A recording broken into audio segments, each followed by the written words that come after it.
আজ শুধু কফিটাই খাবো। মেয়ে বলছে যে কফি খাবে, তো দুধটা গরম করে নিয়েছি। আরও বলছে যে আমার কফি বানাও একটু গাঢ় করে। তো আমি কফি পছন্দ করি, এখন দেখি মেয়েও পছন্দ করে, মাঝে মাঝে বলে। তো এই কফিগুলো হচ্ছে আমার ছোটো বোনের হাজব্যান্ড নিয়ে আসছে কাতার থেকে।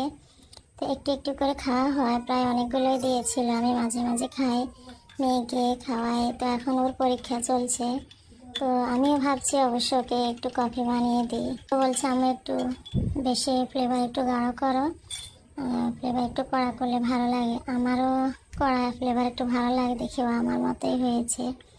ছেলের জন্য প্রথমে নিই নাই, এখন দেখিও খায় কিনা একটু জিজ্ঞাসা করে নিই। তো পরে যাক আমাদের জন্য নিয়ে নিলাম। এরপরেও এসে বলছে, দেখে বলছে আমিও খাবো। তো পরে ওর জন্য এখন বানিয়ে নিচ্ছি, আর ওর জন্য হচ্ছে একটু হালকা চিনি দিয়ে দিব। ছোট মানুষ হয়তো ভালো না লাগলে খাবেও না।